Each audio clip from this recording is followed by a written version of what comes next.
everyone. Welcome to the Self Publishing Tips and Tricks Show, a series designed to give you insight into the world of self publishing and marketing your books. I'm Morgan Lee, and I'm here with my co hosts. I'm Shannon, writing under the pen name SD Huston. And I'm Ben Pick. And in this episode, we were originally supposed to have Peter Okonkwo, but instead we have a guest author today who signed up with us recently, and we wanted to bring her on to help promote her newest book coming out. We will still interview the wonderful Peter Okonkwo soon, who we'll have in the next episode. But today we are here with hybrid author Colleen M. Story, and yes, her real last name is Story, which is a wonderful name to have in this industry. We're going to ask her questions about her self-publishing journey and how that has compared to her traditionally published books and how she markets her work. But before we jump into the interview, do you all have any news or points of interest you'd like to talk about?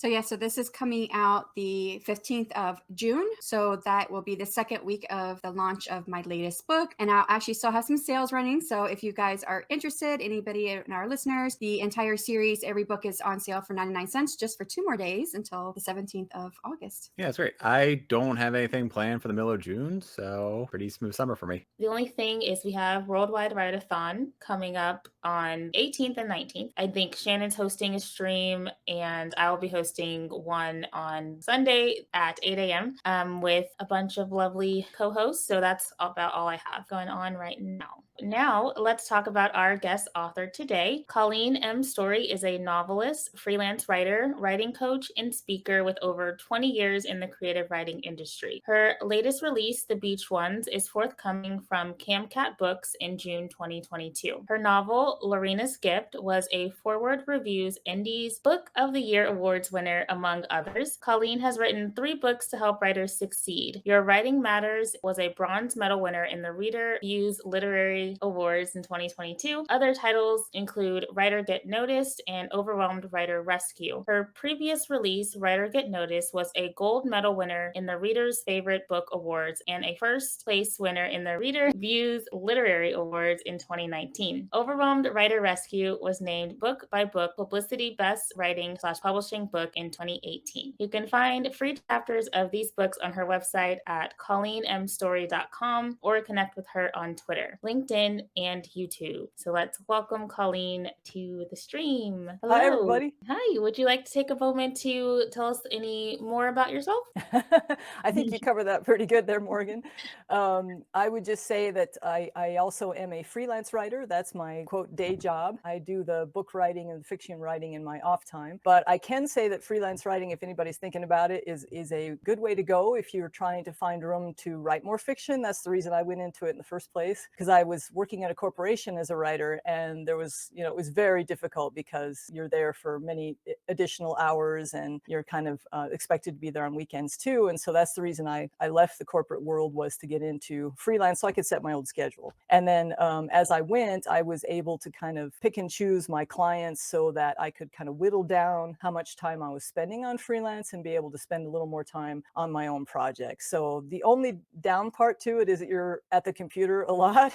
So I think that's why I write about writing and wellness, because being at the computer all the time is really unhealthy for us. So we have to find ways to kind of counteract that with the other stuff that we're doing. But yeah, that's the only thing I would add in addition to what you had there. Awesome. So before we get into all the questions about self-publishing and marketing, what made you want to start writing in the first place? It's kind of a funny story, because I wasn't one of those authors that wanted to do that from when I was 5. I went to music first. I started playing piano and then French horn later. I always enjoyed writing, but I never thought about doing it, as a career or anything like that. I did write stories as a kid, but I went ahead and got my music education degree in college. And after I graduated, I moved to a different state, which meant that I would have to go back to school to get my certification to teach in that state. And at that point, I just wanted a break. So I took a few months off to kind of decide if that's really what I wanted to do. And during that time, I just kind of got bit by the writing bug, is the only way I know how to say it. I had a little bit of downtime, a little bit of time to just think, and I wanted to get something that I could write stories on. So,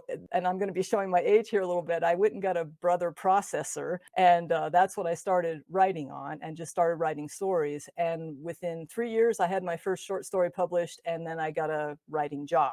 my first writing job at a corporation. So I kind of shifted careers at that point. I still teach music. I still play music in area symphony and orchestra groups, but that break gave me a chance to kind of delve deep. And I guess that was what I was really meant to do. So that's very interesting. Do you include music in your fiction writing? I do at times. And I think the two go together really well for a lot of reasons. I mean, I don't know about you guys. Do you? Because I like to read aloud and sense the rhythm of the writing and kind of how the words are going together. And I think when you're a musician and you have an ear trained for that anyway, that really helps your prose then to flow more easily. Does anybody find that? I was would just going to say that there are definitely some sentences that I've read and had to reread and just be like, something just doesn't sound right, or wow, Yeah. that is Yeah. incredible Yeah. writing. And then I'm a musician. I play by ear. I play the violin. So like Oh. I get what you're saying, like the cadence and the flow of like the sentence structure. So I can definitely see that. That's awesome. Do you play, Ben? I used to back in high school. I used to play the trumpet. I think I've tried Nice. since I've tried learning guitar with my brother, but that hasn't really. We have two. I haven't practiced enough recently, so that is definitely gone by the wayside. Come back to the trumpet, Ben. We could use you. Yeah. I play French horn, and so that's another brass instrument. And it's always good to have the fellow brass in the group. Oh I yeah. did one semester playing drums and got my first C ever in school. So Oh. yeah, I don't have an ear. I'm partially tone deaf. I found out later, so I can't hear Oh, all the shoot. different. But I do understand the idea of that cadence between Yeah. speaking the line. So I get that. And I do search for that in my own writing as well. So, Well, and I well, think it's helpful, at least for me too, as a musician, since I'm involved in music groups, that gives me another outlet to go so I can kind of get away from writing now and then. It's a different creative outlet. I've heard many other writers talk about being, artists or musicians or having some other sort of creative thing that they do that can really serve as a good counterpoint, I guess, to the writing so that you can like get away from it now and then, because then I think that helps stimulate the creativity on whatever story you're working on. yes, I'm a painter. And then I actually find the Nice. process of creating YouTube videos very creative. So that's also an Yeah, me outlet for me too. as well. Yeah. So can you tell us a little bit about your journey to writing that first piece that you published? Well, the one I spoke about was just a little children's short story, and it was published in a little magazine at the time. And I think I got $10 for it, and I actually made a copy and framed that check. It's like, okay, I can earn money at this. That was my first short story. My first novel was a fantasy novel, and that was traditionally published. My goal from the start, and I think I've talked to many other writers who have talked about similar stories. We have that dream of being traditionally published, and trying to go that route initially before we really become educated about what the publishing industry is. And this was back, my first novel came out in 2015. It was accepted in 2013. At that time, that's what I really wanted. I wanted that validation with a traditional publisher. So that's what I went for. I spent a lot of years practicing writing, going through many different novel manuscripts. I hired an editor and got some help, and then finally landed that contract in 2013, which kind of gave me a start for my career, because it's like once I had that, then I knew that I could keep going.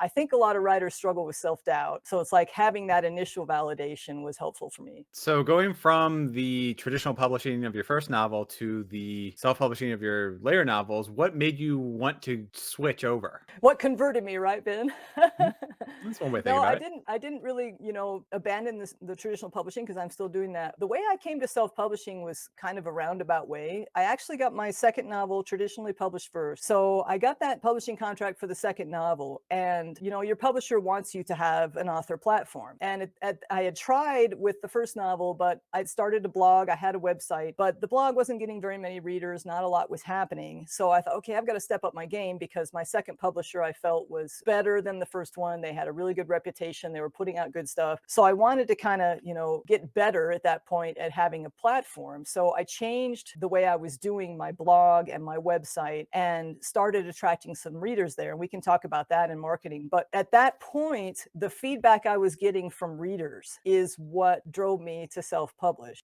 So it was kind of a through the back door kind of thing. I had heard about other writers self-publishing, but at the point it seemed, at that point in my career, it seemed really huge. It seemed overwhelming, like this task that I didn't know if I could do. But I was getting questions from readers. I was getting invitations to come and talk on the topics I cover on my website. And I don't know, the idea of putting together a book, I started talking to some other writers about how they were doing self-publishing. And I didn't want to go traditional with my nonfiction work because I wanted to help readers, and I didn't want to have to wait to do the traditional querying process and all that, and then have a publisher, kind of tweak how they wanted me to do the book. I wanted to answer the questions that my readers were giving me. So it was kind of this backdoor way of doing it, but now I'm really glad I did, because now I've done 3 nonfiction books for writers that are self-published, and I feel like, there are advantages to both sides of it, and I'm really glad I've done both. So, what are the advantages of traditional publishing compared to self-publishing and vice versa? Right. So I'm interested to see what you guys think too. But for me, doing both, I think there are clear advantages to each one and equal advantages. I don't think one is necessarily better than the other. It depends a lot on what your goals are. For me, with the fiction particularly, I really wanted that validation. I write nonfiction for my day job, so I feel like I had a really good handle on that and what I needed to do there. But with fiction, since I was just kind of writing on my own and creating these stories and then submitting them to editors and looking for feedback, I wasn't getting the constant feedback that you do when you're writing, freelance writing for clients or for websites or whatever. You're consistently getting feedback that way. With fiction, it's not so much that way. You're spending a lot of time on your own. So I really wanted somebody else to say, okay, yeah, this is good enough for us to invest in. So when a publisher does that, there's a few advantages. Number one, you get that validation. Okay, yeah, I'm a good enough writer to be doing this. My stories are good enough to be published, and you can feel a bit of more confidence that way. I think the second biggest advantage is financial, because the publisher takes all that off of you. So you don't have to pay for editing, you don't have to pay for proofing, you don't have to pay for cover design, you don't have to pay for interior design, you don't have to pay for production. There's all of that when you do self-publishing, you realize that depending on what you want to do with the book can get pretty pricey, and your publisher takes care of all that for you. If you have a good publisher, which my most recent one now, which is a third different publisher I've worked with, is my best so far, and they will also take care of things like entering contests for you and paying for contest fees and sending out things for reviews and setting up book tours for you. So there's a big help in financially that you don't have to cover. And then I think the last advantage of traditional publishing is just the clout that it gives you. If I'm trying to teach other writers or help other writers, and I've been traditionally published, which a lot of other writers want to be, then I have that clout that says, yes, I've done this, I've been there, I can help you with this. I also find that it helps me just in general, and it's unfortunate it's still like this, as far as there still is a stigma against self-publishing to a certain degree, especially among people who don't really know, or among bookstore people, or among sometimes workshops. They don't want self-publishing teachers there. They want people who have traditionally published. It's kind of like a mark on your resume. There's still that bit of clout that you get from having that. On the other side of the coin, advantages to self-publishing is that, of course, the biggest one, which I think probably all of you would agree with, is the creative control. I mean, you get to do what you want with this thing. You don't have to make somebody else happy. You can decide if you want the cover to be like it is or isn't. I was not able to do that with my traditional publishing books. I get a voice in the cover, but somebody else can override that. They can say, no, this is the one we're going with, even if I disagree. So with your own self-publishing, you get to make all those decisions. And I think that helps for a couple reasons. Number one, you can really tailor it to your audience. And number two, you learn. So if you put something out there and it's not doing well, then you can bring it back and change it. And that's another advantage. You can tweak what you're doing anytime that you want and re-release that book. And I think there's a lot of help there. That would be the other thing I would say about it, is that you have your own schedule and your own path that you can follow with a self-publishing book. And I think it leads into help with marketing. Because if I do an event for my fiction book, I don't know how that event affected sales. I can't get in there and see whether or not, it boosted sales or not. Whereas with my self-publishing, I can do that easily. I can run a giveaway, or I can do some sort of a guest post with a lead in to the books or whatever, and immediately see if that has any effect or not. And after having done 3 books self-published, now going back now with my next book coming out traditionally published, I find it really frustrating to do these marketing events and not be able to see if they're having any effect or not. So I would say for me, I have to say, okay, which check mark boxes do I need? Which ones apply to me? So for me, like, am I worried about, having that clout? I'm not at this point in my life. Am I worried about whether or not my writing is good enough? At this point in my life, I don't have to worry about that. I mean, I feel like I've been told enough times over my life, and I worked as a writing coach, that my writing, it may not be the best. I'm never going to be the best best writer out there. I don't feel like I'm ever going to be the best, but I think my writing is good enough to publish. Those are not check boxes that I would mark for the traditional side. The one thing for me that traditionally publishing would be beneficial is the time it saves, because I make my own book covers. So I don't pay money for the book covers. Now I may move into paying for book covers because this came by accident, but it takes time to make the book cover. It takes time to edit it. Edit it. And then before getting it to another editor, it takes time to format the book, because I formatted my own books as well. So I didn't pay anybody for that. The only cost I really paid out was the editor, which was quite a bit. And that Yes. I could see would be That's better. the biggest. I always see that would be better being traditionally published. But the pros for the self-publishing side kind of outweighed for me. And that is, I'm in my 40s. I don't want to wait 10 years for my first book to come out. I could get it out now. So right. Yeah, you can definitely go by your own schedule, and that is a huge advantage. I don't know when you say the time, and I think again it depends, because I don't do my own covers. I usually hire those out for someone, a graphic designer, to do the cover. But man, I found that the time on the traditional one was still pretty heavy, because we went through like 3 different rounds of covers. So you get all these covers in, you share them with your friends. What do you think? I was doing little surveys and then sending back that information to the publisher. Then we go through another round. Then I'm on the phone with the editor. What did you think of this one? What was the advantages or disadvantages? So there was still quite a bit of investment of time there, maybe not in actually making the cover, but in going through all these rounds of approving it and deciding which one would be done. The same kind of thing happened with the interior, just in terms of looking at it again and again and again. So those kind of processes are similar, but different for me on the time I meant was that instead of me making my cover and doing my own Right. editing, I could be spending that time writing instead. And so even if I have to say, yes, I approve that, or I don't approve that, I'm sure that takes a whole lot less than all the hours I put into creating my covers. Ben is getting ready to publish his first book, so he's on that process now. Oh, congrats. Yeah, thank you so much. I hired a company to create my cover art, and yeah, I think they did a really cool job with it. But yeah, they came out with this. I really like it. It's falling towards a portal. That is But cool. then that being said, I mean, Morgan, you were one of my editors, and you came up with your own really cool design for it too. So I feel like there's so much talent and so much incredible options that are out there that I mean, I honestly don't know where I would start if I had like a full team of people evaluating each thing and second guessing every decision. For me, the creative control is one of the main advantages for me for self-publishing. I do want to be traditionally published one day as well, but I think for my specific journey, because I was very scared of sharing my work, that I needed to go through the steps of self-publishing and getting, like, I guess, that confidence before I would go out to traditionally publishing. But I do want to do both one day. I think that's interesting that you're looking for the validation of your writing skills through the self-publishing versus what Colleen was talking about, finding that validation through the traditional publishing route. Yeah. That is interesting. Yeah. What drew you to that, Morgan? Did someone encourage you to self-publish? No, I had queried back like when I was in high school when I did my first book, and it wasn't going well. So when I found out about like self-publishing and that I could do it that way, I had the misconception that it was easy. Was not.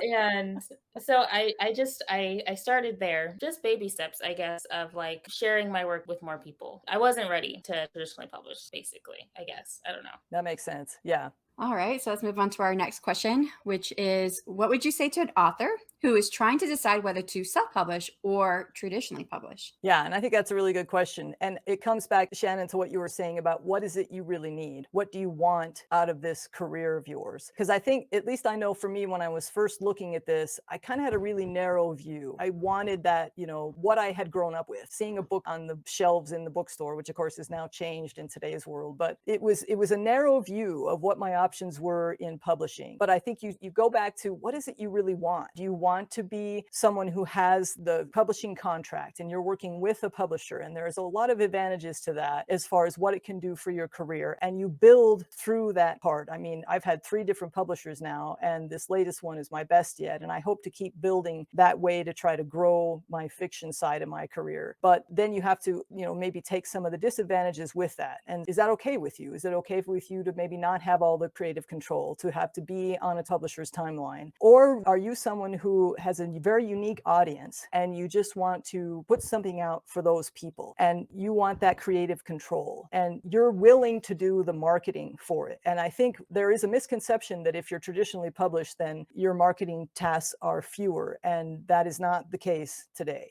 Might have been in the past, but it isn't the case today. So are you willing to do the marketing on either side of it? But at least with a traditional publisher, you have some help and you have some financial support behind you. I think it all comes back to, what are you looking for? Are you willing to get the editing that you need to make your self-publishing book succeed? I find that that is a big thing. A lot of people maybe don't think they need as much editing, or they may put it out without the editing. I've seen some people not do a lot of editing and do fine. Really depends on the type of book you're creating and the type of audience that you have. And I think it's important to know what those are and to set your goals for yourself, to look down the road. Because for me, I had a kind of a short-term vision of getting that publishing contract first. It wasn't until after that happened that I was able to say, okay, where do I want to go from here? And so I think it helps when you're first starting out to have an idea, at least, of kind of where you'd like to be 10 or 20 years from now, and then make your choice based on that. But again, you don't have to choose one or the other. Like Morgan did, you can do one and still go after the other. You can do like what I did, do the one and then go after the other. I mean,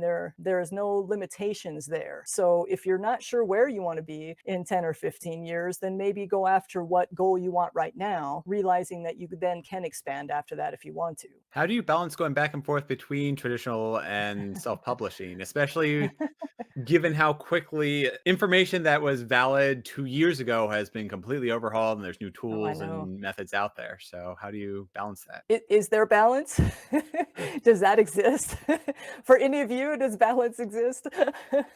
Yeah, I think we try to go after balance, but yeah, I think there's different ways to approach kind of what happens to us, which is exhaustion as we go through these different steps. One thing I would say is that I think the two feed each other. So the more I'm traditionally published, the more that benefits my self-publishing, and vice versa. I learned so much by self-publishing that I feel like now I kind of have a sympathy for what the publisher is going through, when they're trying to publish all these books and market them and make money and all that sort of thing. I think before you've done it yourself, you don't really understand the challenges. So self-publishing has helped me to realize that I need to get in there and help my publisher as much as possible with trying to market this book.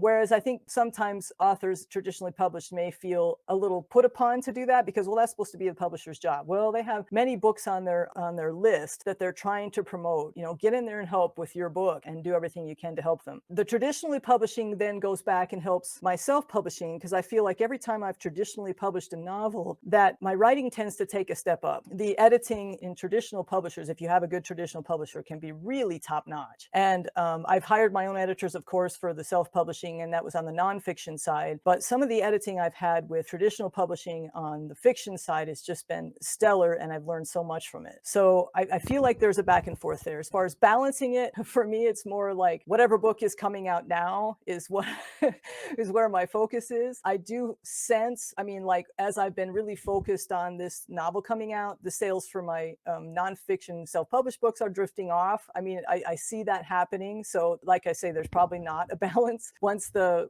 fiction novel is launched and off, hopefully doing well, then I'll probably go back and then try to get back into marketing the nonfiction again. I kind of tend to go back and forth, at least I have so far, but I'm so excited about the fiction part of it. I don't know. I may stick with that for a little bit here in the future before going back to the nonfiction. How do you guys balance it? Focus on the here and now, what's important right now to get done. Yeah. Yeah, I'm like everyone said, I'm working on publishing my debut novel. I have the sequel to that in the editing processes of, and then I'm working on writing the third one. So there is no balance at the moment. No, Right. It's all just chaos. Working on 2 books at Yeah, and once. then it's go ahead, Morgan. What were you gonna say? Oh no, I was saying I'm working on 2 books at once right now. I'm trying to revise one and then draft the other one. So not really. Yeah, balanced. and I'm doing that too. I'm editing my next novel, but yeah, I think that's it. And then you grab naps whenever possible. I tend to come home and crash for a couple hours and then get up and go again. So yeah. Did you have any misconceptions about self-publishing before you self-published? Yeah, big time. I think the biggest one was that I didn't think I could do it. My first one came out in 2017, and it was because I was teaching different topics that are related to my website at various writing workshops, and went to one in Colorado and talked to some friends there about what they were doing with self-publishing. And I kind of got the bug then to kind of pursue it, but I was really kind of thinking, man, this just seems like, how do you publish a book yourself? I mean, back then I was like, yeah, I had these traditionally published, but all that, what they were doing, they were doing it. I wasn't doing it. How do I get the cover? How do I, distribute it? How do I sell it? All that stuff. It just seemed this huge insurmountable task. I would highly recommend anybody that is thinking about doing it to get some help. Find someone else who has done it and let them kind of guide you, because that's what I did. I reached out to one of my friends that I had met there who had self-published several, and said, give me the, the outline. How do I do this? What do I do? And that was really helpful. And then I created kind of my own step-by-step plan of what I had to do to, for me, I got the ISBN number. I know not everybody does, but I have this little list, and I still follow it because I tend to publish nonfiction, at least so far, has been every other year. So I'll forget in that time, now what else was I supposed to do on the self-publishing? So I have that little step-by-step outline that I'll still go back and refer to. But then once you've done it once, then you can do it and you're good to go. But I think the biggest misconception I had was just that it was just too much and I didn't think I could do it. And then once I did it, and today's technology is making it easier all the time, as far as what Shannon was talking about, creating your own covers, that you can now, this last one that I put out was the first one where I created my own interior, and then all the marketing around it, you can do your own book trailers now, you can do all these things so much easier than you could even a few years ago. Like Ben, you were saying, things change so quickly. So I think today it's easier than ever before. It doesn't mean it's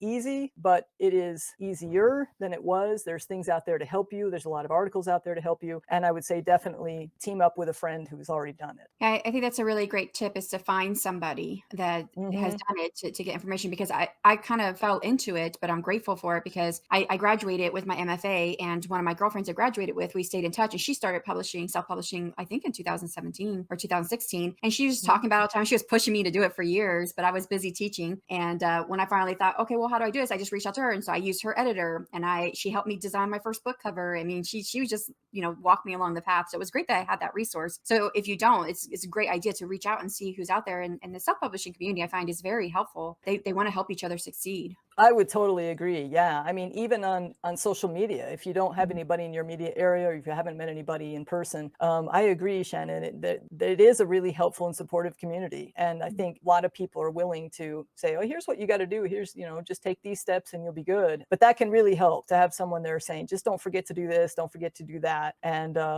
it's a step-by-step thing. The number of steps you have to take can seem a little overwhelming, but you just kind of, the one right in front of you, like you were saying, and you just keep going. And you'll have it out there. So when it comes to writing fiction or nonfiction, for those who are thinking about writing in these different genres, do you think it matters which one you write when you think about how to publish them?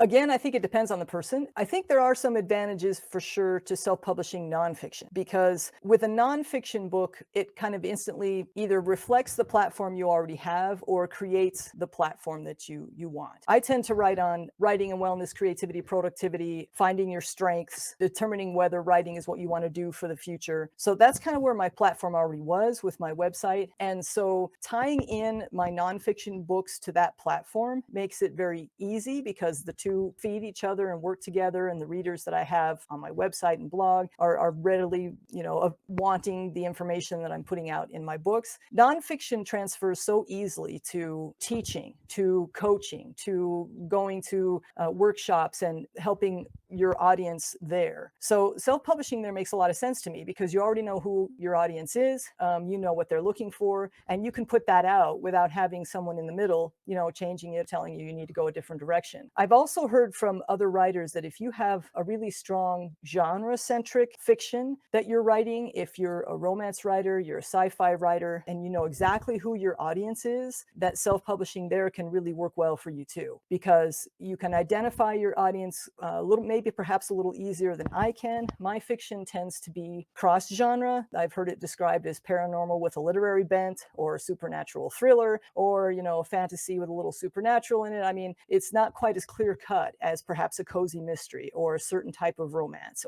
So finding my audience has been a challenge for me. But I think if you have a specific genre that's very clearly defined, that helps with the self-publishing. For me, being kind of in a cross genre on my fiction, it has been easier than to traditionally publish, because then my publisher can help me find readers that way. That's great. I want to expand on finding those readers. And you've taught a workshop on finding your niche as an author, like finding your author brand. And you have a book entitled Writer Get Noticed, which could be multiple episodes here on their own. But I think a lot of us have a hard time with figuring out our author brand, or for me particularly, because my book feels kind of like an amalgam of a bunch of different things. What is one tip that listeners could take away for finding our various niches? Yeah, and you're right, Ben. It is difficult. And for me, I found it much more difficult with fiction than with nonfiction. I would tell people, I think the biggest mistake I see writers making is focusing too much on the story that they have coming out. If you're trying to create a brand as an author, you want that brand to last through multiple books, that ideally. It doesn't mean you can't change it as you go, but that's ideally what you'd like. And I found in Writer Get Noticed, what I help writers do is to find their strengths in all areas of life. So sometimes we can get caught up, if I write a romance book, then I need a platform that reflects that particular romance book or that particular romance series. And that can be helpful if you can find readers that way. But the problem is that there are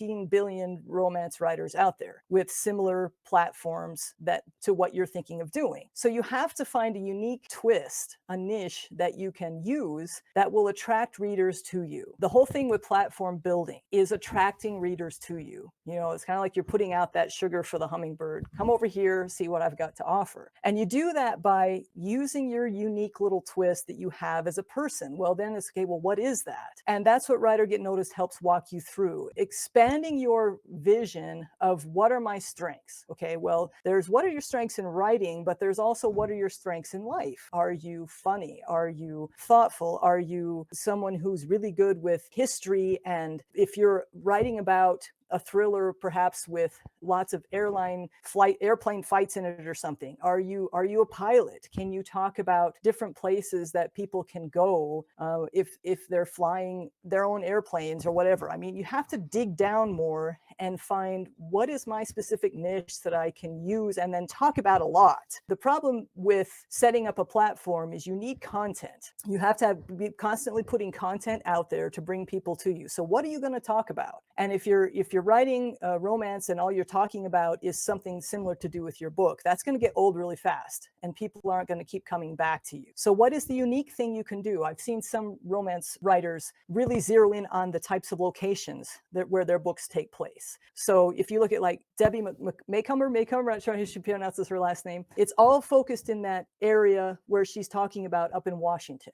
She's got a location there where a lot of her stories are taking place. So she's always talking about that area and telling people what they can find there and different kinds of things tourists can do if they come there. What sort of dates can you go on here? I mean, you expand with that whole area so that people become interested not only in the books, but the area and the whole issue of what you're talking about. So I think it's about expanding. I tell writers to go ask people in their lives, what are my strengths? What do you come to me for? If you point to me, what do you say makes me stand out? And to kind of, because getting feedback from other people, what do they come and ask you about? If your friend's in trouble, when do they come to you? For what? I mean, trying to find out what your strengths are and then applying that to your platform. And I'll give you an example with my platform. When I told you when I had my first traditional novel published, I started a blog. It didn't do very well. Second novel came out. I needed to up my game. And that's when I created Writing and Wellness. And that was out of a thinking in my head of what are my strengths? Well, I work full-time as a freelance health and wellness writer. I'm reading studies every day about how people can live better, healthier lives. So I thought, okay, I'll combine that with my love for creativity and writing and help writers live healthy, mentally and emotionally well lives as they're writing. That was the ticket. That worked because suddenly I'm getting more readers to my blog. I'm getting invitations to go speak at workshops, and that part of my platform took off. And that's what spawned all three of my writing books, because I get feedback from writers now. So I created a whole platform there based on this unique strength I had and combining it with my passions. And that's what I try to help writers do through Writer Get Noticed. Does that make any sense? And anybody thinking that that might work? The only thing I think about that is that your blog spawned off those nonfiction books. What if you have an author who doesn't want to go into nonfiction? So, Right.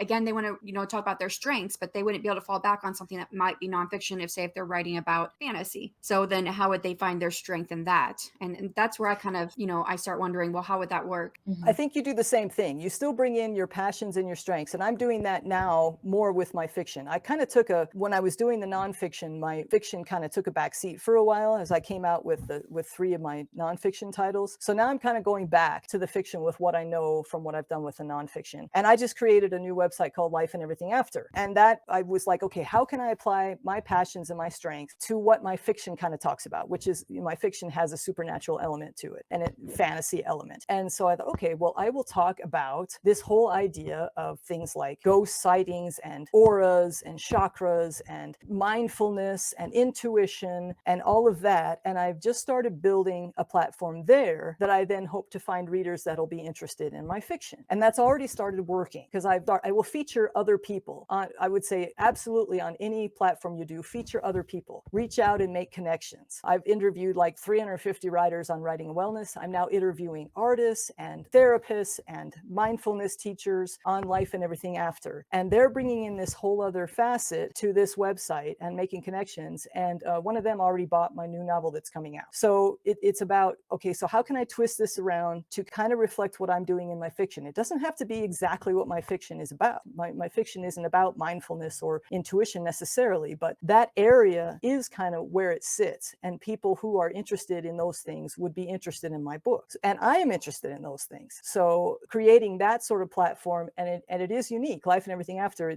I don't see any other website talking about the kind of things we're talking about in that combination that we're doing there. Does that help? We just nodded like, yeah, that helped, except this is audio on some platforms. So I was like, yes, that helped. Yeah, I was like, no answer there, so I don't know if it did. that was very helpful. Thank you. Ben, curious, do you have what's your platform now for your new novel coming out? I do videos on YouTube called Writing to Write. So that's my main platform. I also have Instagram and Twitter. So are you reaching people who are interested in your fiction that way? I'd like to think so. Hopefully, if not, I am saying up. Yeah. He's the other side of like that health idea. He uses running metaphors to, like the first season of his YouTube channel was all about how each part of the marathon is like writing, which and correlated those. And that it was very, very interesting. True. But that is always the conundrum of within our YouTube channels. Are we really, I feel like we're getting more fellow authors and writers than any actual readers at that point. I was just going to say, that's why I'm asking you that, because Ben, that I would say that's what I did. And even though I think once people know you, they're still going to be interested in your fiction as well. I've had many of my writing and wellness readers transfer and read my novels as well, and become long-term connections that you can then enjoy as far as going back and forth and helping each other. But I was going to say the same thing. I have found that my audience there is writers, and I think now that's kind of been, I wouldn't call it a mistake simply because my learning curve has been had the 2 novels and then here's all this nonfiction, and now I'm kind of going back and focusing on the fiction. But I was going to say, I think you have to find a way to attract those readers for your science fiction, and what is that going to be? And I'm thinking that I'm seeing that myself. My YouTube channel is for writers because that's continuing with my platform for writing and wellness, but that's probably not going to help me find readers for my fiction. So right now I'm working on Life and Everything After. I'm hoping maybe to expand that if my next novel gets a contract, but I do think we have to think differently there. I would definitely recommend Joanna Penn to people because she's done that, and I'm kind of watching her as far as she has the nonfiction and she has the fiction, and she definitely keeps them separate in how she's marketing to each one. And that's something that I'm working now on building, but I'm thinking with your novel coming out, it may be something to think about. How can you attract those? Is it sci-fi? Is that right? Or is it fantasy? I'd say urban fantasy is probably the best way of thinking about it. Probably closer to fantasy. Portal fantasy is probably the closest similarities. And that is something I'm obviously going to be struggling with, and I don't know. It's hard to do because I really want to focus one thing at a time, and so that means I'm focusing on pushing out the novel first, sure, and then really working on building the marketing writing after that, after I have something to show for it. And I don't honestly know how that'll turn out. But like I said, I do Is have there the something unique in your story, if you don't mind me asking? Is there something unique in your story that ties into something that you uniquely have a talent for, or that you have a passion or an interest in that you could then blog about 300 times? Yeah, I mean, going back to the whole running thing for my YouTube platform, the climax amounts to a really long run, mixed with, Oh. with fighting in there too. I mean, they're running for their lives, so it's not like an official run, but it is. There is a Well, lot of running involved at the end. will your future books be similar? I mean, is running a Yes. strong enough Yeah, yeah. theme for all of your books to Yeah, I mean, there's definitely physical aspects within each of the novels. This one, I'm writing it in a series. So this one, there's the running scene. The second one, there's a pretty big training scene, and the third one actually has a really good diving scene that I've written. So that's, yeah, there's definitely a lot of physical activities included in my stories. and I think for me, I know I'm trying to think, okay, who is my reader? And that they always Mhm. tell you to ask yourself that, and it's hard. Who is my reader? I don't know. I have a lot Right. of, diverse people that are reading my books, but trying to kind of think of what are they going to be interested in that I also have a passion in that I can then Mhm. talk about a lot that will then lead to my books. I think that's one of the questions we have to ask when we're trying to find our readers. I was going to say more than anything, I do think it's a found family. And yeah, sure, some of the family parts break off across the novels, and there's a whole lot of issues with that. But it is, at its core, it's a group of friends, learning to survive together. And what about your story world? Is there something unique about that? Yeah, it's modern, but there's magical elements in it. In the first book, they travel through time. So the whole series is this thing I call like Into the Void. So there's a space between worlds, space between times that they sort of travel through as a medium, and that's those Pearl fantasy tropes and similarities and characteristics come through. That really, when you say that, I kind of get the hairs on the back of my neck because Mhm. I'm thinking, okay, I mean, you could talk about time travel and different dimensions and all that forever Oh, yeah. if you wanted to build your platform on that. And then you would definitely be attracting people who are interested in that and in what's happening Mhm. in your book, I would think. I mean, I can definitely see that happen. Sure. Yeah, yeah, Morgan, yeah. do you That's have a platform niche? I have an AuthorTube platform. I don't, it's not really centered around my books or like what I'm writing. So yeah, it's just like Ben's is more geared towards writers, I think, than readers. So I've been struggling with how to bridge the gap and like I'm actual readers for my books. So Yeah, it's not easy. I think what kind of Ben and I just did, and I'm trying to do that in mine too, is to combine what you think your reader would be interested in with what you are also passionate in. That kind of is a key theme in the work that you're doing. I think that is what you need to kind of bring readers your way. yeah. Mhm. So if you could only pass on one thing to aspiring self-published writers, what would be your best publishing tip or trick? It would be not to skimp on editing. I see too many self-published books that don't edit, and it always kind of breaks my heart because I know it's like Shannon said, it's the biggest investment in your self-publishing journey is to pay for editing. So it's really easy to think, okay, I know what I'm doing now. I can just have my friend check for typos and put this out. And I've seen, my mom was reading fiction by a self-published author that I kind of referred her to, and the last book that she read was full of errors, and it bugged her to death. And she's like, okay, I'm not reading anymore this person for that reason. You lose readers when you do that. There was another gal that was writing books for writers, and we did kind of an exchange. She featured me on her blog. I featured her on mine. I went and checked out her book, and the first sentence has like a misplaced modifier in it. And I'm thinking, these are mistakes that can be easily fixed with editing. Same thing with fiction. If your pacing is off, or I just bought a book by a fellow who self-published here in my local area, tried to read that thing, and there's all this info dump in the first, several chapters, and I couldn't stick with it. And it's like an editor will help you with all these things. And it's really exciting to self-publish. Authors want to get that book out there. They want to have this thing happening. Don't want to have to pay, all this money for an editor. But again, you need to take that long-term view. You're establishing a relationship with your readers. You don't want to turn them off by having, incorrect pacing in your novels, having errors in them, having things that an editor can help you fix. It's just not worth it. And I would say from my experience and my own, what I've done myself and talking with other self-published authors is that, we'll often shell out the money for that copy editor / proofreader. But talking about pacing stuff, that's like a developmental editor. That's and development, yes. It's cost prohibitive for most of us who are just starting out. But so I would say that, from my experience, working with beta readers and people who read, they are readers, they will help you a lot because the pacing was like way off on my second book. And I had my beta readers point out the same thing over and over again, the same places. And I thought, okay, this is where I need to go fix it. So I totally agree, paying out the cost for the editor is very important, but I do know that developmental editing can be cost prohibitive for a lot of us. Those of us who are just starting out, we have no money usually to start with. No, I didn't either, honestly. But I think for me, I wanted that professional look at it, and I understand what you're saying on the beta readers. They can be very helpful as well. I wanted that professional look, and you Yeah. know, and the thing is, that once the book is out there, at least in my thinking, you can always take it down. Yeah. But once it's out there, it's out there, and once you've set up a reputation, it's really hard to change that. So for me personally, and everybody is different, but I want that book to be a quality book. I want people to know that when they read it, it's going to be up to speed, is what I say for it. I didn't have the money for it either. I saved. Yeah. Most all the money I make goes back into my writing. So, you know, I think there's a way to do it if you want to and you have to. But yeah, that would just be my advice. Don't skimp on that part of it. And the other thing about, about self-publishing, right? We can go back and fix it. Like Joanna Penn on a podcast she put out a couple months ago, she redid her entire first series because she knew she was a better, stronger writer. It was 11 years after she published that first series. So I was like, wow, that's amazing. Okay. Cause I know I wasn't the strongest writer in my first book, in my first series. And I thought, well, wait, 11 years and I'll go back and redo it and it'll be better in 11 years.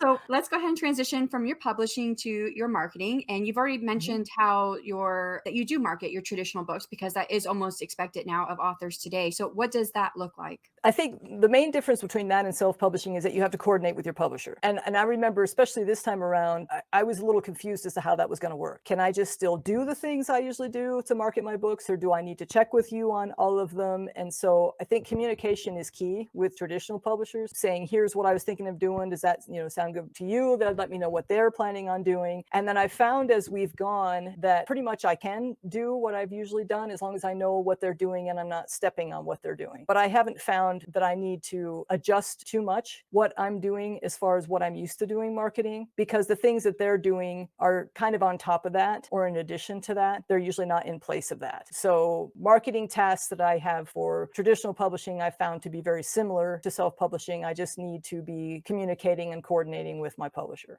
What marketing do you do for your self-published books? Right. Everything.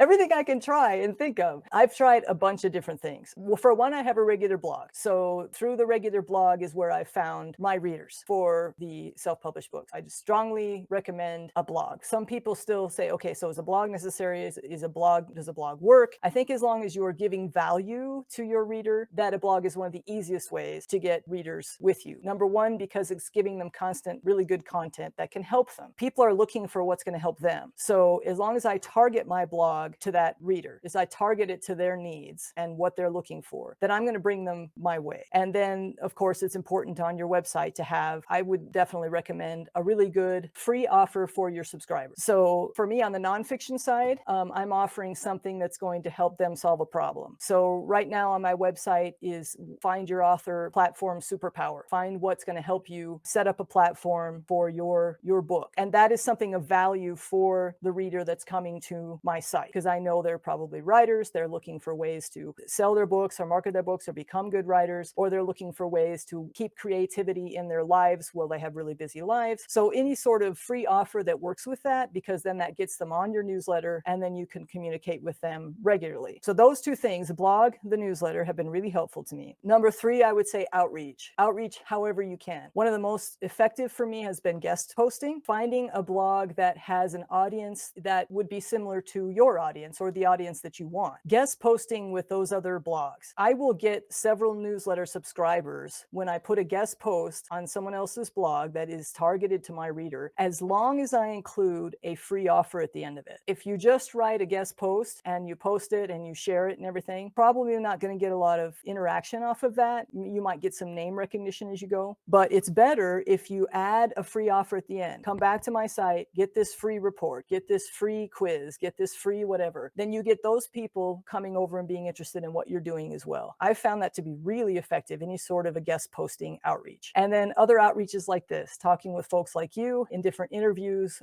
talking on podcasts, talking on video interviews, any way to kind of get out there in front of your potential readers is a marketing task. And I'm trying them all.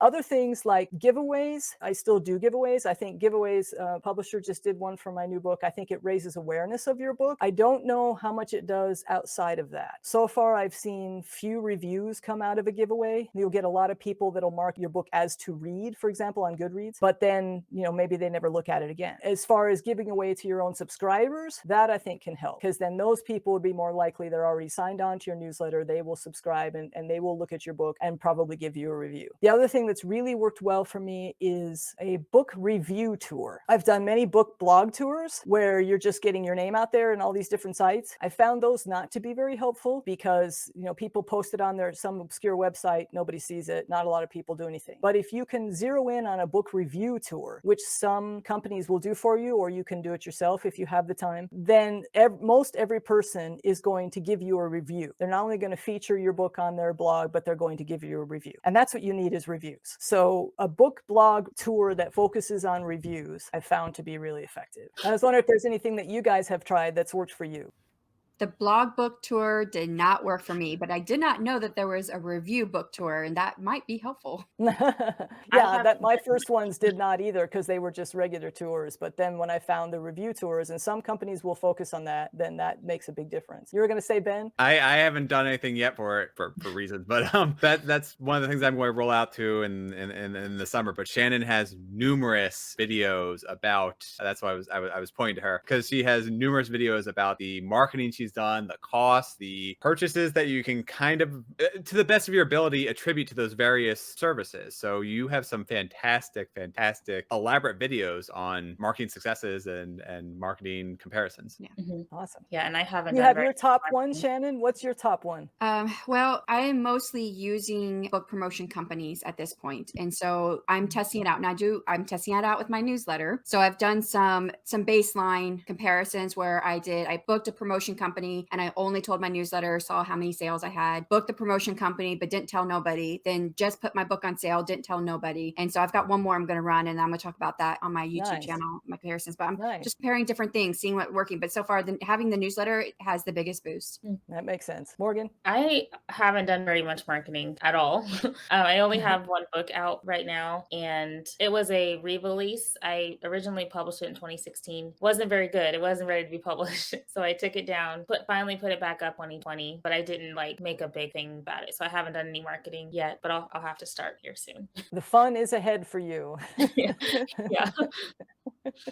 What is the biggest difference that you see between marketing traditionally published books and your self-published books? For me personally, I think the biggest difference is between nonfiction and fiction, but not everybody would have that. And the other difference is what I said, you have to coordinate with your publisher. Mm-hmm. At this point, because I've self-published 3 books and been doing it all on my own, I've been really grateful for what my publisher is doing this time around for the Beached ones. The fact that they're doing giveaways, they're doing panels and interviews, they're setting them up. They did a book review tour for me. Those things have all been really helpful for the book, and I feel kind of grateful for that. But again, it's just not a whole lot different because I still feel a lot of the weight myself to get the word out there. Like I say, they have several books on their list, and as the publishing date comes, they'll try to do a few more things for you. But their focus is on the entirety of their list. As an author, your focus has to be on your book. So I still feel a pretty heavy, responsibility for marketing this book as much as I can. Again, what we were talking about before in terms of finding the right readers, that's a different challenge and one that I'm navigating now that is different from the nonfiction. But I think the outreach part of it is the same. I'm still setting up signings, and usually at a signing, I'll do an event and I'll reach out to the local area and try to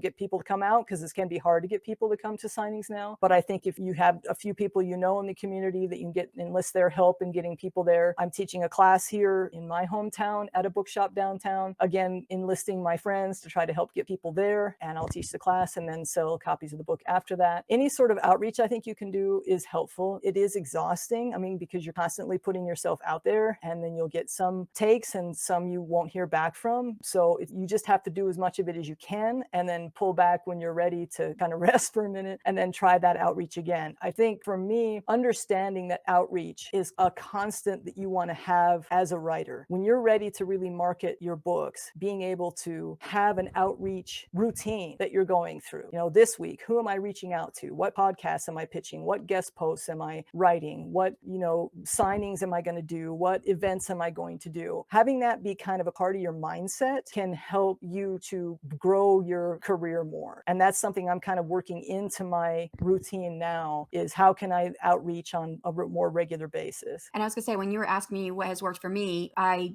totally forgot about the outreach. I mean, I don't do any physical events because of the time that we're living in right now. But you know, I think actually someone reached out to me first. So Barrett Laurie is a gentleman here on YouTube, an AuthorTube community, reached out to me about my first book. I reached back out to him for my second book, and each time that I've appeared on his show, I've had quite a few sales and downloads. That's another thing that I've noticed, Shannon, too. It's like once you make these connections, the ones that do come through for you, you can then go back to them, so it makes the next book coming out a little bit easier. It's not so much having to cold call people all the time. The more connections that you make, the more that you can then go back and use them again for the next time your book is coming out. Yeah.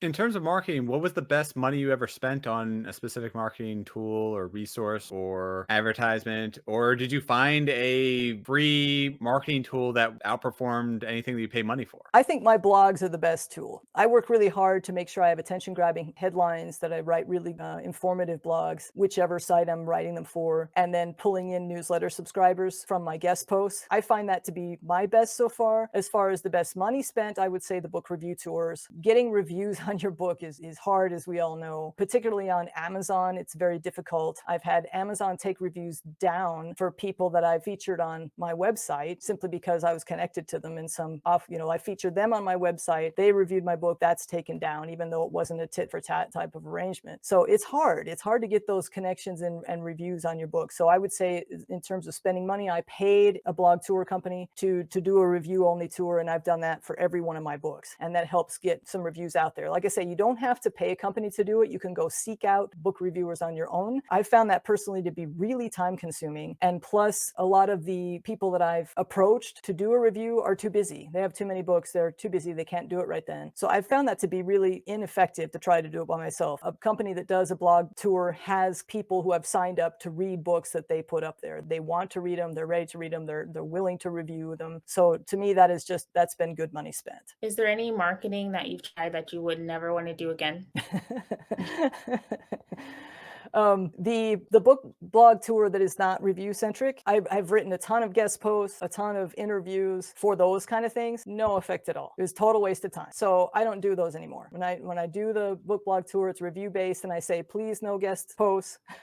If you want me to do an interview, then I'll do that. But I don't want to waste my time on these things that nobody's reading anyway. And then I would say doing a guest post without having a callback at the end. You can spend a lot of time making your guest post as good as you can, and then that goes out there and just disappears in the internet ether. Unless you have a callback at the end of it to bring people back to your site again, that can be a waste of time. And for me, Goodreads giveaways, they can raise awareness of your book. They can get a lot of people on there that want to read it. But again, I haven't yet found that to turn around to being something that gets me reviews or gets me purchases. And now that they charge you for them, I don't know if I haven't seen it to be a good use of money. Has anybody else? I have not. When I first learned about it, I was on my second book, and I watched a video on YouTube by Bethany Atazada where she was trying out the new Goodreads giveaway and the price for it and the ROI. And she found it to be useful, but her advice was not to do it on successive books in a series. Do it on your first book in your series. So I was planning on using it for my first book in my next series. Got you. So I don't know. We'll see. I'll be able to, I'll record it on my YouTube channel. Awesome. I haven't tried. Yeah, then I might have to try it out if it's more successful in the first ones. Yeah.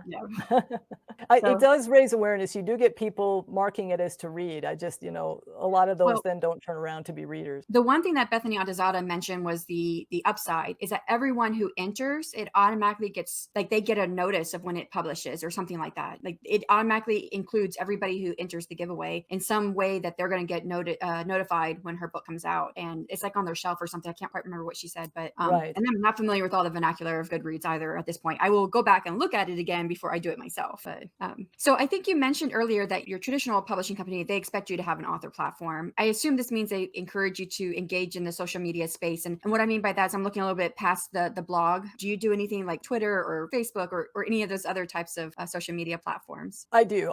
I've narrowed it down to most of my activities on Twitter and LinkedIn. I found that I couldn't spread myself too thin on different platforms. I know, and I'd be interested in what you guys think about that. What I'm finding is and I've just recently expanded to YouTube. And what I'm finding is that your audience from one doesn't necessarily carry over to your audience for the other. It's like you have to build each one from the ground up. Because I have a good Twitter following, a good platform there where I'm connecting with people. I found Twitter to be awesome that way. It's really worked for me. I started it initially just because it's short and I was looking for something that wouldn't take a lot of time. And Twitter fit that for me. And it's where I usually showcase my content and interact with connections that I've made there that will then help me spread the word about my book when it comes out. LinkedIn, I found a good writing group there also. I think that is more of a recent development because LinkedIn initially was for, professionals looking for jobs. But I've found lately, and I've been on there from the start because of my freelance business, but lately I'm finding a good following there among writers and readers who will spread the word about my book or about events that I have coming. Friends that I have connections with there have turned out to be really helpful. So I would say LinkedIn is another place I'm really doing, I feel well on. YouTube, I've just started. And so I'm in this big building phase of trying to attract people to the channels. It's funny because I've been doing my blog for so long. I've even had readers of my regular readers, subscribers of my blog say, can you put this YouTube in text because I don't have time to watch the video. So they're so used to me giving them text that that's what they want. That's what they prefer. So I realized that I need a whole different audience for the YouTube side of it. And I have some people that enjoy the videos that are on my regular blog list, but I'm then trying to outreach to find more YouTube followers because that's a different group. I don't use Facebook or Instagram. Again, it was just a matter of trying to limit the time that I spend on it and to be able to build each one in a way that I felt would be effective. I didn't want to be on one and just kind of let that languish. And to me, the ones that I'm on now are the ones that work the easiest for me. How about, did you guys find the whole building from the ground up on each one situation, or was that only me? I did not do social media until last year in June. Mm-hmm. So, but I have to be honest that I have found audiences on YouTube, Instagram, even Twitter, and they're all made of other writers. The only place I have found groups that are other readers are on Facebook. I think LinkedIn works better for nonfiction than it does for fiction. I'm sure there's a way to make it work for fiction, but I haven't found a way to do that. And like you said, you can only concentrate on so many places at one time. Right.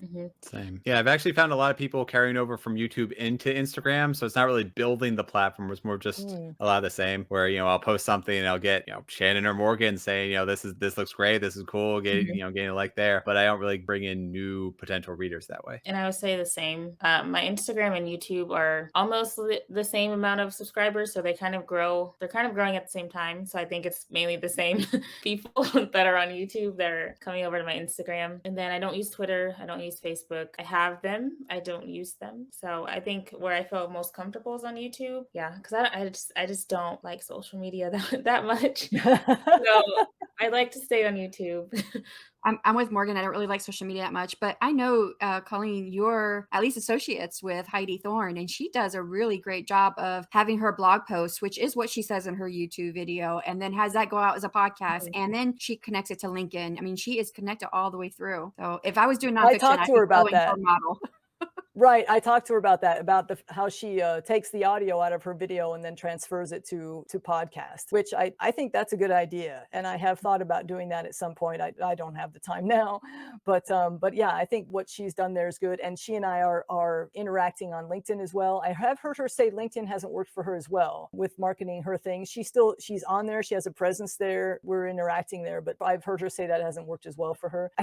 I'm wondering if listening to what you're all saying, if maybe it kind of depends on where you start too, where you build your first audience. Because my first one was on Twitter. And so that's kind of been the strong one for me. And now I'm going and expanding to some of the others. So that may make a difference too, just wherever you build your first audience and then trying to grow it from there. And what I will tell you, I use Anchor as my platform for my podcast. And now I don't have to strip out the audio. I can just upload the video because it goes out to Spotify as a video and it takes just the audio itself and puts it on all the other platforms. And now that you say that, Heidi mentioned Anchor too. Good to know. know. Thanks. And that just changed. In Anchor, you used to have to take just the audio and upload it. And it just changed like not even 2 months ago, where now I can upload the video itself and it will do it. Very nice. Good tip. If you could pass on one thing to an aspiring self-published writer, what's your best marketing tip or trick? I would say create that online website. There are a lot of authors that are self-publishing that don't have a real active website. They kind of like are putting something up that's kind of static, which is what I did first too. So they have, the information about themselves, their bio, their books, their contact. Please put a contact on there. I've tried to reach out to authors to feature them on writing and wellness, and I can't find a contact other than social media. I don't want to contact them on Facebook because I'm not on Facebook. Give me your email, please, somehow. Give me a contact, form. A lot of authors aren't doing that. I would definitely say, please do that. But then it's not active somehow. They don't have a reason for people to come back to that website. A website, I think, is still a cornerstone for an author, because it's that place that you're telling people to go to initially, and then you can send them to your social media or whatever. I think that often is the case. And that's where people are finding what you're doing. That's where people are finding your books and your content, your material. You have your videos on there if you're doing videos. You have your blog on there if you're doing your blog. The website, I think, is key. And having that be a place where people can come back and find more information, where they want to come back and see more of what you're doing, so that because everything else is owned by somebody else. All the social media platforms are owned by somebody else. They can change the rules at any time. I heard many authors complaining when Facebook did that a while back, as far as their visibility or their ads that they were doing. Your website is yours, and focusing on that and growing that and building that, having your freebies there, having your newsletter sign up there, getting people to come back there as a central hub for everything you're doing. That'd be my biggest tip for having a long-term self-publishing career. All right, so we're going to transition from all the social media platforms are owned by somebody else. They can change the rules at any time. I heard many authors complaining when Facebook. How do you structure and schedule all of your business adventures in addition to your publishing career and your writing life? So how do you maintain everything? I think a couple of things have helped me. One is that I tend to work in cycles throughout the year. So in the winter time is often when I'm really diving into a new writing project, because things tend to kind of quiet down there as far as all the marketing and the busyness of the events that are happening, workshops and conventions and speaking and all of that tends to happen in the spring and summer, a little bit in the fall. But in the winter, things kind of settle down. And so I found myself really focusing on whatever new project I'm doing during that time. Then there seems to be this run up as the year goes along, spring and summer. Summer has always been the busiest, to when the books are launching, when the events are happening, when all my marketing is coming into culmination, and I'm running my head ragged doing all these different events and speaking about the book. So that tends to be during that time. And then I often try to take like a writer's retreat at the end of September, October, to kind of de-stress from everything and refill the creative well, I say. I recommend writers get away from everything if they can, wherever that might be, for about 10 days, put away the social media, put away the work, and just allow yourself to de-stress. Because I found when I do that, and I travel alone, and I would recommend that too, because then you're not worried about anybody else having a good time. You're not having to schedule other things, and you can just be and just de-stress from everything. And then I have found when I do that, the last half of that break, my creativity comes back and all these ideas come bubbling up. And I usually end up plotting out everything I'm going to do for the next year during that time, because all the ideas are just there. The last couple of years, because of COVID, I haven't been able to take that trip that I usually take. And I've really noticed the kind of, I would say, damage it's done, because I don't have that time to de-stress and relax and have this and kind of restore that creative part of myself. So I've noticed a greater feeling of being kind of run down and not being able to recharge. So I'm looking forward to doing that this year. But I would say working in cycles has worked for me. I'm still working on editing a novel right now, but the actual first draft writing I found works better at that, November, December, January period, even though it will continue after that. That's when I can really deep dive into that other world and write. As far as keeping a balance, since I am a wellness writer, I really focus on trying to keep my health and wellness a priority. And that means things like,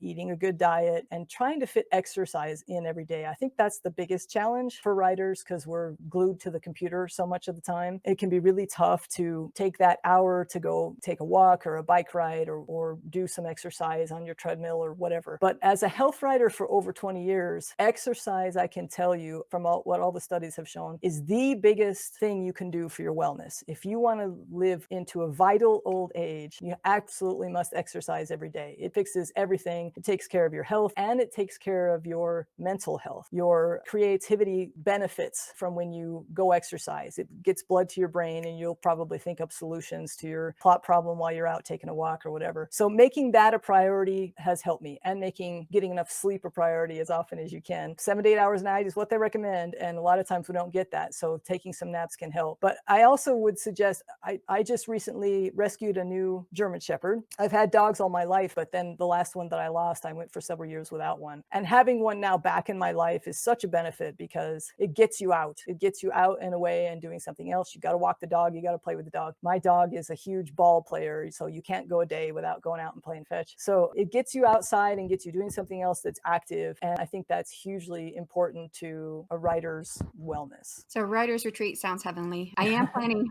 on taking 2 weeks off, the last 2 weeks of July. Unfortunately, because, we are in COVID times, or trying to come out of them, hopefully. We haven't gone anywhere, and I have a family, so I can't go by myself. But I am going to unplug from the internet and social media and all that, but I kind of thought I might still write. But after what you said, I thought, well, maybe the first week I won't write. I'll just let myself recharge that first week, and then maybe the second week I'll get back to writing. That's what I found has worked for me. It's like for the first several days, it's just, there's like this period I tend to go through. A part of it feels restless because I'm staying away from social media and all the work I usually do. So it's like a change in routine and I feel a little restless. And then as I ease into that, then I can start to relax, and I usually go hiking and whatever. And then, like you say, that second week is when kind of the creative ideas start bubbling, and then I will return to writing and sketching out ideas. I think it's hard for writers to get that much time away. I understand that. But if you can get, like you say, 2 weeks, 10 days, that you'll probably notice that process happening. And then you'll be more likely to be able to get all the benefits out of it. Yeah. Hopefully I'll be able to relax a little bit. It's been go, go, go since I published my first book last year in November. Me too. Yeah, I know that feeling. So for your fiction books, what comes first for you? The characters, the setting, or the plot? The characters for sure. I've found the more that I do this, the more that I come back to character again and again, and that is where I usually start. I have a character in mind, and usually a beginning and an end, and that tends to be it. I don't outline. I am a pantser. So if I run into problems, what really helps for me is to go back into the characters that are in that part of the story, to dive deeper into them, to find out what they want, what their issues are, what they may be going through, whatever characters are in that part of the story. And that helps me to figure out any stuck place that I may be into. There is a setting that seems to just come with a character for me. I don't know if that's true for you guys, but once I know my character, I kind of know what setting that person is in. So I don't tend to world build necessarily first and then put characters in it. I know some authors do it that way. For me, the character comes first and then the setting kind of goes with it. The plot part of it emerges as I go through the different drafts that I do. Since I am a pantser, I'm starting with the character. I know the beginning and the end, and then I'm just writing as it comes to me, kind of channeling it through. And then within a couple of drafts, I know the story that I want to tell. So then I'll really work on pacing at that point. Right now, I'm in the third draft of my next novel, and I'm cutting and slicing and dicing like crazy because now I know what needs to be there, and I can work and get the pacing a little faster, and the plot is lining up the way that I want it to. How about you guys? What comes first? I think I guess the story idea comes first, but then the characters will come, and then, like you said, the characters will usually come with the setting. Like I'll know about them and where they are, where they grew up, and everything, and it kind of evolves from there. So I think for me it is kind of a premise. So like there's a curse, and these brothers have to break it, or something like that. That's how I came up with my next series. And I thought, oh, it'd be kind of cool to have dragon shifters. And then I started thinking about the brothers, and I thought, well, what can make them different, and what can make my book different? And I thought, well, instead of breathing fire, they can breathe ice. Oh, that could be part of the curse. The curse is something to do with the land is frozen over, and so they got to break the curse so they can, I don't know. So mine's kind of all around. It sounds like they feed each other a little bit. Yeah, they do. Back and forth. Yeah, and I start off with a scene, usually the climax of the story that I want to tell, and then I sort of work backwards from there. Like, what do I need to do to get the characters into that predicament? How do I try and get the emotional peaks that I need in there? So How do you come up with your characters? that's a tough question. It's something that evolves. I usually have like I said with that climax, I'll have, two characters fighting, two characters discussing something important. So those character ideas are kind of already there, and then I build everything else around that moment. So, I'll have say one character fighting some giant monster, then he'll be helped along with his friends. Well, what kinds of friends who would this main character associate with? Like what friends would want to be there, what friends would build off each other, what friends would strengthen together. So who would have things that would build off each other and also kind of trip over one another, and how they're too headstrong and they're all trying to do something different. It sounds similar in some ways because I had, like at the beginning of the beach ones, two brothers that I knew were in the story. And so then their mother, of course, has to be in the story because they're young. And so the mother at first came to me, she was not a good mother, and she tended to be one-dimensional in the early drafts. And I realized some of what you're saying, I needed to dig into her a little bit more as I was doing the later drafts to find out really what she was about and what her motivations were. And I found that kind of helped me in different places to create more meaning in the story, particularly toward the end. So, she was not fully fleshed at first, but then digging into her in the later drafts brought that through for me. Yeah. Sure. And so that's how the first book started. And then from there, things sort of, once I had that idea, everything sort of rolls over, and the snowball grows and grows in size. So I kind of had where I wanted that story to move to next, and then I had the next big struggle that they were dealing with. So it does still kind of tend to flow from the climax and then expand out. Right. But right. yeah, I absolutely loved your comment about getting a dog. That's something that I've said, so long as you can take care of it, that is a wonderful, wonderful health benefit. I mean, I have my dog. I've taken care of other dogs in the past. The one I currently have is one of the laziest I've had, but he still loves going for walks. He gets 3 walks a day. I'll go out for an hour each time, and it is really extremely beneficial to just unwind and to get physical activity, to let my mind wander. And that is helpful for work, that's helpful for writing, that's helpful for just life enjoyment. And as a wellness writer, full-time wellness writer, do you have any other recommendations that you mentioned aside from getting a dog, assuming you can take care of it, obviously, and aside from your staycation or vacation ideas? Do you have any other good tips? First, you have to tell me what kind of dog it is. Oh, he's a plot hound. So he is. Oh. They look almost like a lab. It's the dog Okay. of North Carolina, but it's he shares a lot of characteristics with a lab, except he's got really floppy ears. Big Does black anybody dog else have with orange an animal brindle. that keeps you active? I had a dog. She was older already, and she was with me through my first 2 books I wrote, but then she died. Oh. So, but I keep her she's on, my little author bio on the back of the books. All 3 books she's there. So, Oh. Yeah, my Morgan? dog doesn't keep me very active. He's lazy. so no.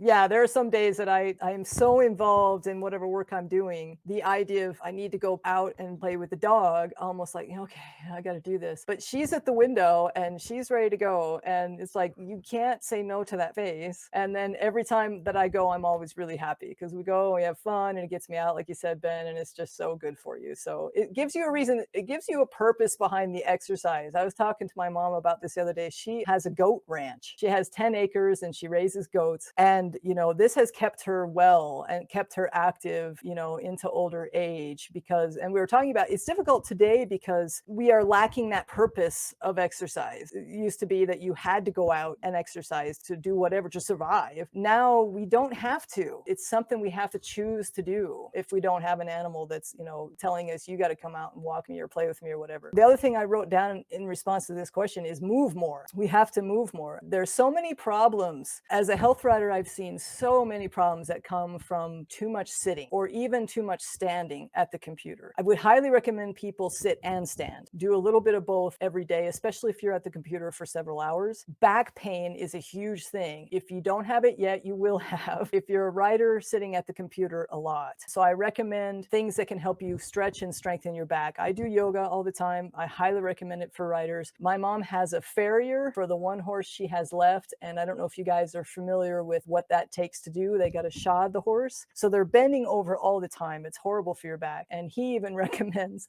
yoga to get the kinks out of your back to help avoid that back pain, because that can get really bad as you get older. I'd also recommend, if you're at the computer a lot, to get one of those cushions that has the hole in the back of it, because that will save your spine. When you're sitting, you're putting all that pressure on that spine, and that's what's going to cause problems later on. So one of those cushions can help a lot. But then it would just be get up and move more. Get up every 30 minutes. Go get a drink of water. Go do some jumping jacks. You know, have jump rope next to you. Move, move, move, because the lack of movement is so unnatural for the human body. And it ends up causing all these issues with your joints and with your muscles in your back, but it also tends to lead to weight gain and issues with your legs because you're not getting the circulation in there. So, you know, even just getting up, setting a timer, I tell people every 30 minutes, get up and go get a drink of water, move around, do something so that you're not so sedentary. Thank you for that because I'm definitely very sedentary. Well, you're young, Morgan. You're probably okay now, but No, yeah, I have a lot of in the chronic health future it'll happen. issues. So I really should move more just to help my already chronically ill body. But Well, it helps your brain too. That's the thing. I mean, if you're noticing things like brain fog, yeah, then you definitely. probably need to get out and move more, because the sitting is not good for your brain either. And studies have found that the more sedentary you are, the more at risk you are for dementia later in life. It's not good for you either way. I actually have a YouTube video that I covered that on my channel. Good for you. Spread the word. Let's see. So you have a new novel coming out soon. Can you tell us about your next book and when it'll come out? Yeah, I'm super excited about it. I think we mentioned it's called The Beached Ones. It's about the bond between two brothers who grow up in an abusive home. And the older one escapes and intends to go back and rescue the younger one, but then he's in a disastrous accident that changes everything. After that, he still keeps trying to get back to his brother, but now he's surrounded by this new supernatural reality that seems to be doing everything it can to try to stop him. Like I say, it's been categorized as a supernatural thriller. It is a page turner, but it is a deep book. It deals with issues of growing up in an abusive home, the challenges that people have when that happens. The characters are troubled in many ways, but there is a journey in the story. It goes from Iowa to San Francisco. I was able to take that journey after I had written the book and mapped it all out using Google Maps. I was able to take the actual journey that the characters take, which was really awesome. So every location in the book is either real or built based on a real location, and they end up in San Francisco at the end of it. So it was a fun book to write. It was a challenging book to write, but I'm excited about the release. And when's it coming out? June 14th is the Yay. official release date. So it's one day after this goes live. So it is out now, everybody. And thanks again for timing this for that. That's kind of you. All right. Well, you've answered all of our questions. So before we wrap up, can you please tell our listeners where they can find you and where they can purchase your books? Yes, you can find all the buy links at my website, ColleenMStory.com. I'm also at Twitter under Colleen_M_story. I do have a YouTube channel. I don't have an actual URL for that yet, but you can find me on YouTube as well. And I'm on LinkedIn, just under my name, Colleen M. Story. Nice. Oh, and I should mention my writing site is writingandwellness.com. All right. Well, thank you so much again for joining us Thank you. today and giving us all of your wonderful advice and inspiration. It was great. Thank you so much. So thank you so much to our listeners and viewers. July 1st, we'll have Peter Okonkwo, who is an independent published author of 3 poetry collections. He writes about the range of emotions, religious undercurrents, the afterlife, and the mysteries of human fate. So goodbye, everyone.